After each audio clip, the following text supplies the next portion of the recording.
Hello guys, അപ്പോൾ നമ്മൾ ഇന്നൊരു യാത്രയിലാണ്. യാത്ര എന്ന് പറയുമ്പോൾ ദൂരോട്ടൊന്നുമല്ല, 2 മണിക്കൂർ നീണ്ട യാത്ര.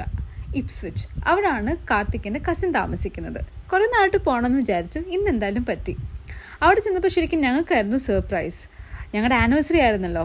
കയറി വന്നപ്പോഴേ ലൈറ്റൊന്നും ഇല്ല, ക്യാൻഡിലൊക്കെ കത്തിച്ച് അവർ കേക്കൊക്കെ ഉണ്ടാക്കി, അടിപൊളിയായിരുന്നു. പിന്നെ നമ്മൾ കേക്കൊക്കെ കട്ട് ചെയ്തു. അവർ നമുക്ക് വേണ്ടി ബീഫ് സ്റ്റേക്ക്, മന്തി, ചിക്കൻ 65, പിന്നെ അതിൻ്റെ കൂട്ടത്തിലുള്ള സ്പെഷ്യൽ സാലഡ്, അതെല്ലാം കഴിച്ചു. ഇവർ ആദ്യമായിട്ടാണ് കേക്ക് ബേക്ക് ചെയ്യുന്നത്, പക്ഷേ അതിൻ്റേതായിട്ടുള്ള ഒരു പ്രശ്നമില്ലായിരുന്നു. അടിപൊളി ടേസ്റ്റായിരുന്നു. പിന്നെ അത് കഴിഞ്ഞ ശേഷം നമ്മൾ സ്ഥിരം കലാപരിപാടിയായിട്ടുള്ള യൂനോ, എലി പാമ്പും ഡോങ്കി, ഇതൊക്കെയായിരുന്നു നമ്മുടെ കളികൾ. അതിന് ശേഷം രാവിലെ ആയപ്പോഴത്തേക്കും അവരുടെ ഗാർഡനൊക്കെ ഒന്ന് കണ്ട് നമ്മൾ പിന്നെ ബാഡ്മിൻ്റൺ കളിക്കാൻ പോയി. ബാഡ്മിൻ്റൺ കളിച്ച് ക്ഷീണിച്ച് കഴിഞ്ഞപ്പോഴത്തേക്കും പിന്നെ നമ്മളൊരു സിനിമയും കണ്ടാണ് തിരിച്ച് ലണ്ടനിലേക്ക് പോയത്.